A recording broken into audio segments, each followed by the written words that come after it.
Hi, this is Joseph Pate, better known as Medicare Joe, and in today's video we're going to talk about how the coverage gap, also known as the donut hole, can affect you when you're on a Part D prescription drug plan or a Medicare Advantage plan. So stick around.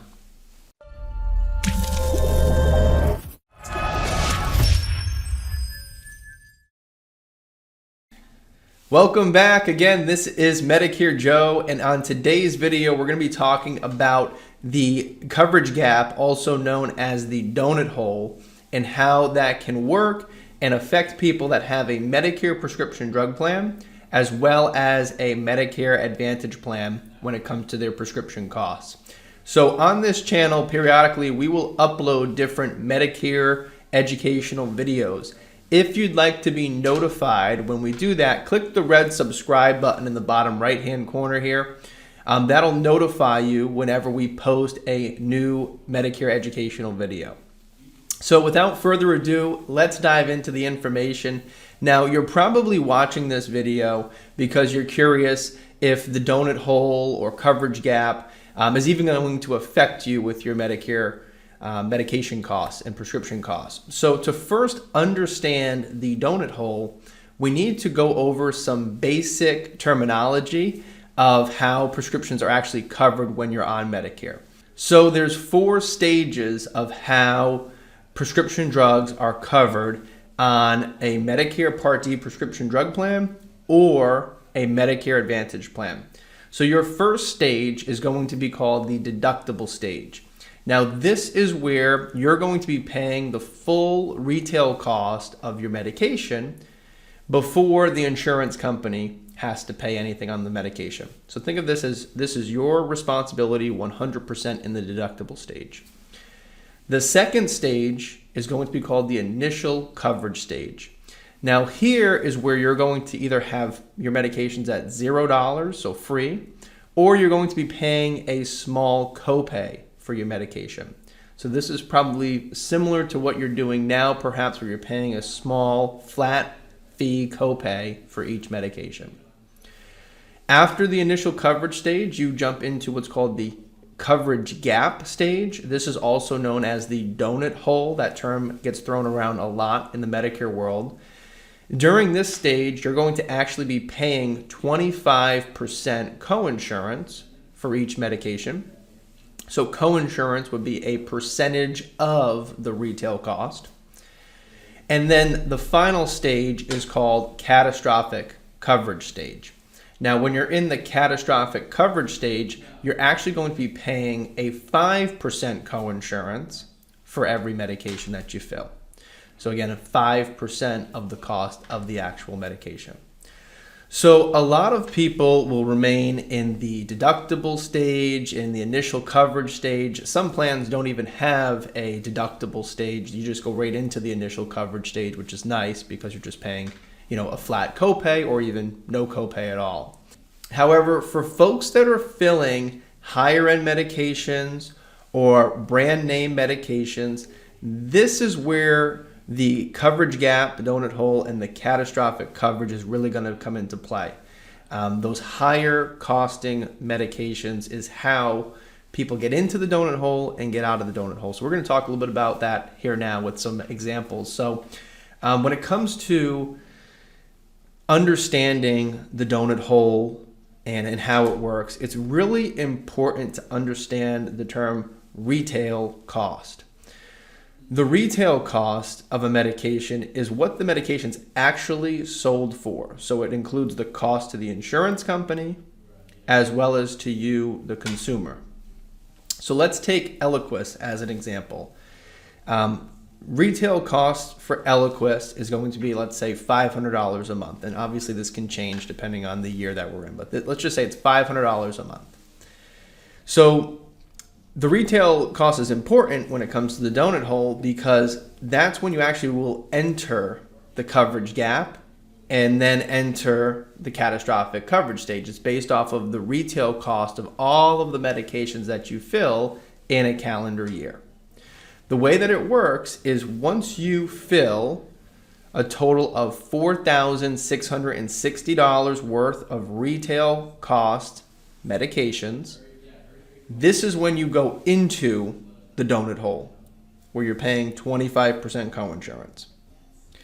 And you'll do that until you reach $7,400 retail cost of your medications filled for the year. And that's when you're going to enter the catastrophic coverage stage. And then for the rest of the year, you'll stay in that stage until the calendar year is over and we reset in January. So again, this is the retail cost of all of your medications filled, not just each one individually.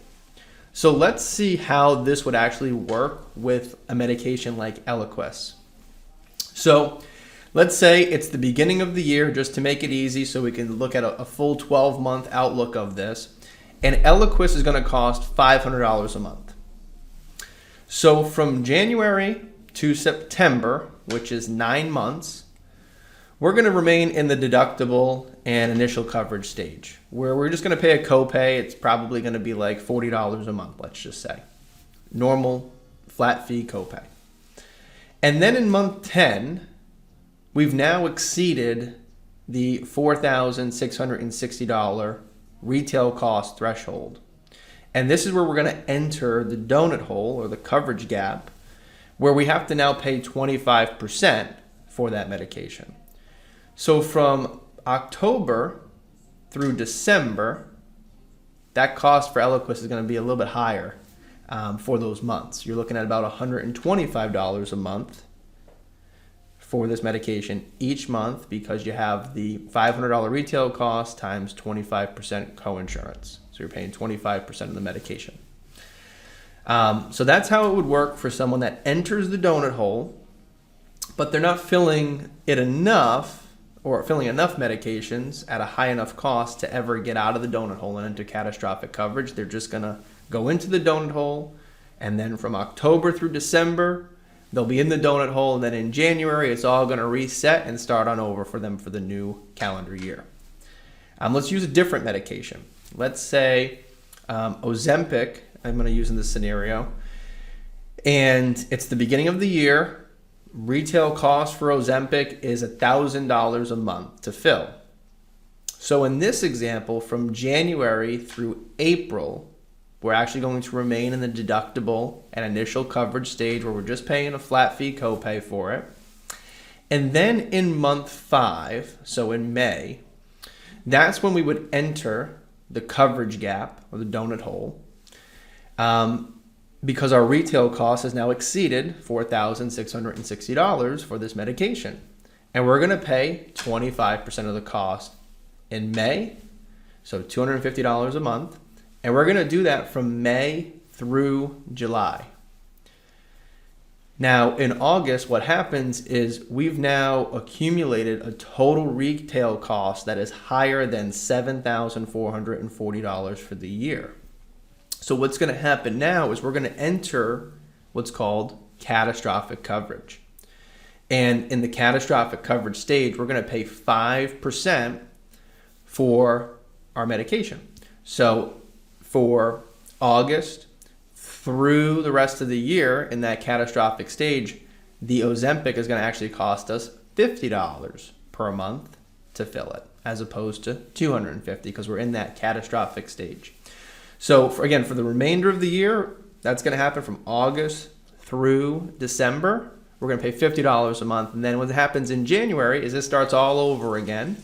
And now we go through the stages for the Ozempic again the following year. Now, with these two examples, they're just examples if someone was just filling, one medication. But when it comes to medications, normally folks are filling more than one. So when it comes to the retail cost and going into the coverage gap, that can actually happen faster than the timeline I just illustrated, because you have to take into consideration the retail cost of every single medication that's filled when you get to that $4,660 threshold. Same thing when you get to the catastrophic coverage of $7,400. The more medications you're filling, the more their retail cost is going to be than just the one medication I showed in each of these timeline examples.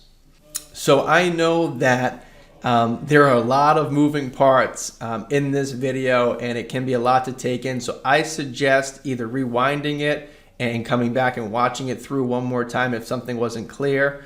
But also, if something still isn't clear after watching this video, or if you have any questions, our team here would be happy to answer any questions that you have. I just put our number up on the screen there, so you can give us a call with any questions, or in the comments section below, there's a link to our team's calendar where you can schedule a call with one of our team members, ask them specific questions tailored to your medications. So that completes our donut hole and coverage gap video when it pertains to Part D Medicare prescription drug coverage, as well as a Medicare Advantage plan. And if you've enjoyed this video, please hit the like button. The way that YouTube works is the more likes a video has, the more popular it becomes, and the more people it will put it in front of. And that means the more people that we can educate on the topic of the donut hole. And again, if you'd like to subscribe to our YouTube channel, the red link below here, that'll allow you to be notified when we post any new Medicare educational videos. Again, if you'd like to comment below, maybe you have questions from this video, I personally go through those and answer those questions. So if you have any questions or comments, please drop them in the comment section below. Again, this is Joseph Pate, better known as Medicare Joe, and I want to thank you for watching our video here today. Take care.